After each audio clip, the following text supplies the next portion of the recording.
Good morning India. आज आपके सामने आज एक ऐसे विषय पर चर्चा है जो हर बिहारवासी का दिल,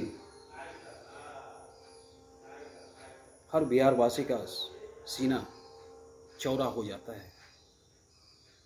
आज हमारे बिहार रेजिमेंट के जवान ने जो काबिल तारीफ काम किया है उस पर चर्चा है। गलवान घाटी में जो हमारे जवान शहीद हुए उनमें कई हमारे बिहार रेजिमेंट के जवान भी शामिल हैं। हमारे बिहार रेजिमेंट के जवानों ने जाते जाते अपने दुश्मन को मुंह तोड़ जवाब दिया है। इसके लिए पूरा देश बिहार रेजिमेंट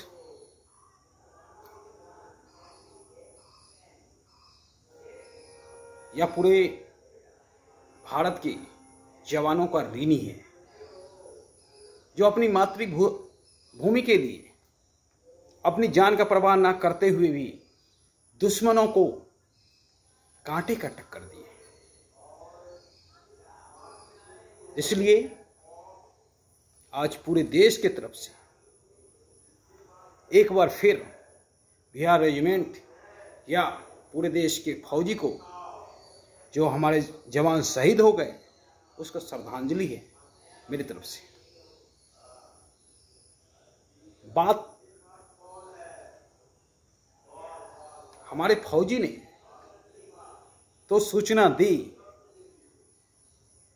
कि 30-40 जवान उधर भी शहीद हुए हैं, पर चीनी मीडिया ने छुपाए रखा।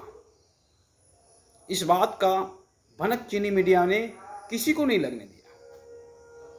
लेकिन अभी हाल में ताजा रिपोर्ट के अनुसार चीनी मीडिया में 55 सेना के शहीद होने की पुष्टि कर दी है। इस बात को सुनते हुए भारत का सीना और भी चौड़ा हो गया, क्योंकि हम युद्ध करने नहीं गए थे, हम बातें करने गए थे, हम समझौता करने गए थे। हम पर अटैक किया गया, हमारे पीठ में खंजर भोंका गया।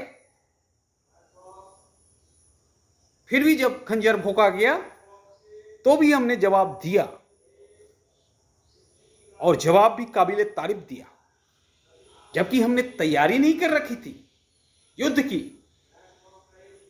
तो चाइना समझ ले कि ये 1962 का भारत नहीं है, ये 1920 का भारत है।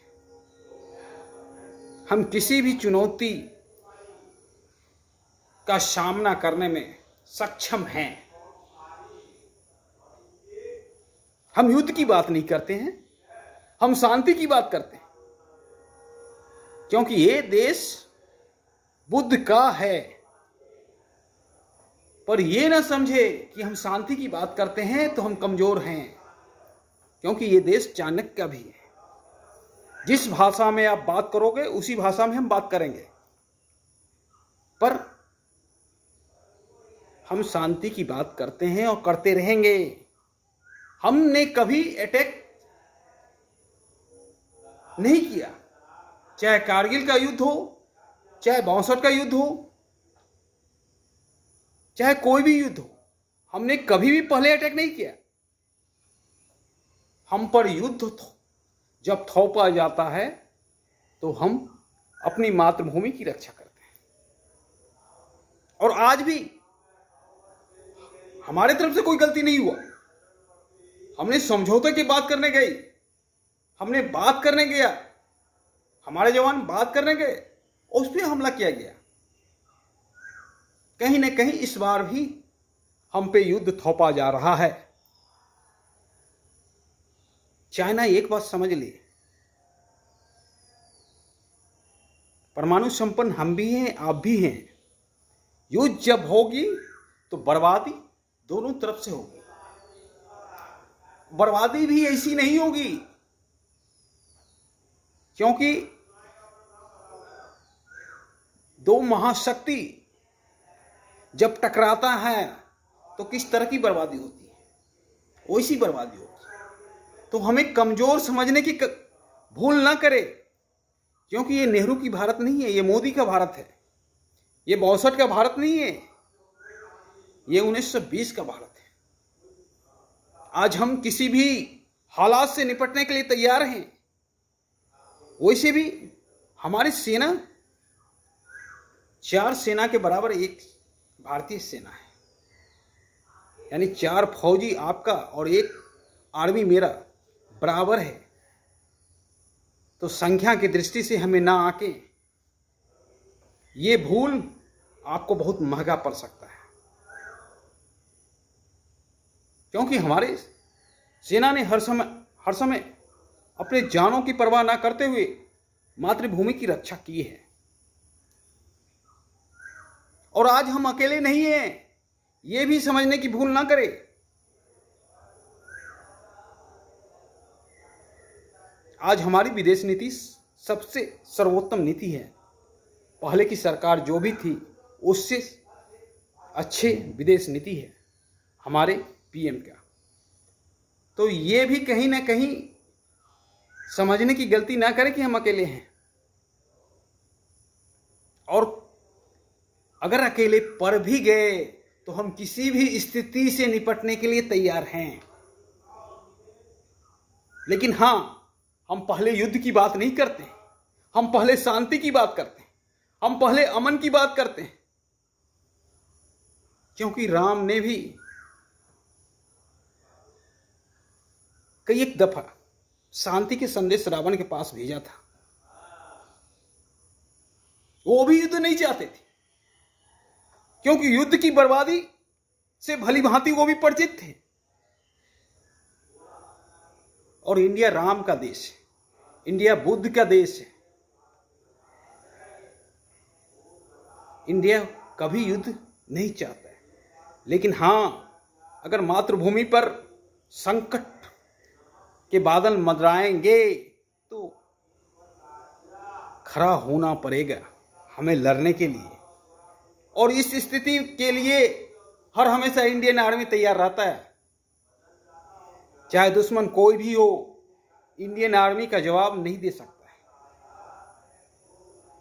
इस स्थिति के लिए बच्चा तैयार रहता है। अपनी मातृभूमि का रक्षा करना मेरा इतिहास रहा है। तो चाइना ये गलती ना करे, हमें कमजोर समझने की गलती ना करे।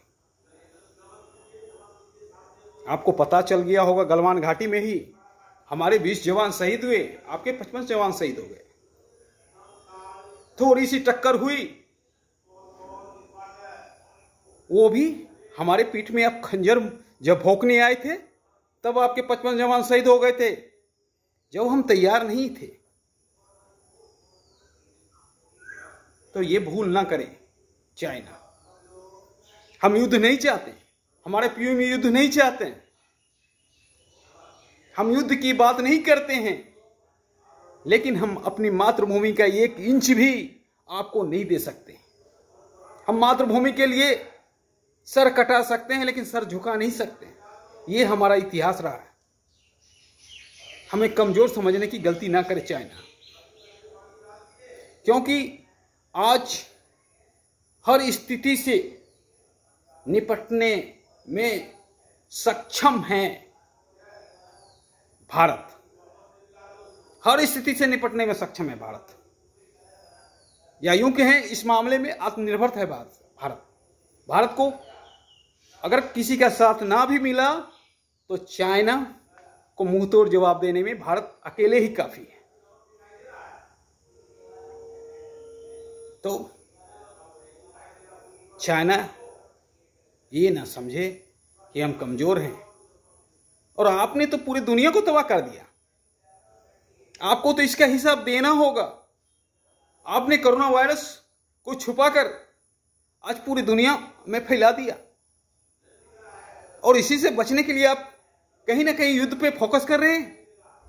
आपको हिसाब देना होगा। आप बच नहीं सकते हैं इस चीज से। आपने जिस तरह मानवता के ऊपर आपने धब्बा लगाया है, मानवता को खत्म करने का साजिश किया है, उसका हिसाब आपको देना होगा। आज न कल आपको उसका हिसाब देना होगा। आप युद्ध की बात करते हैं तो कहीं ना कहीं उसमें भी राजनीति है। आप पूरे दुनिया का ध्यान भटकाना चाहते हैं। आपने जो गलती की है उससे आप दुनिया के नजर को छिपाना चाहते हैं, और ये गलती जो पूरे विश्व को तबाह कर दिया। आज भी पूरा विश्व इस दौर से गुजर रहा है। कहीं ना कहीं आपको तो जवाब देना होगा। आप हमें क्यों धमकाते हैं? युद्ध की गलती क्यों धमकाते हैं? युद्ध की धमकी देना बंद कीजिए। आपने जो गलती किया है उसका हिसाब आपको देना होगा, आज न कल। और आप ये ना समझें कि ये 1962 का भारत है, ये 1920 का भारत है। किसी भी स्थिति से निपटने में हम सक्षम हैं। जय हिंद।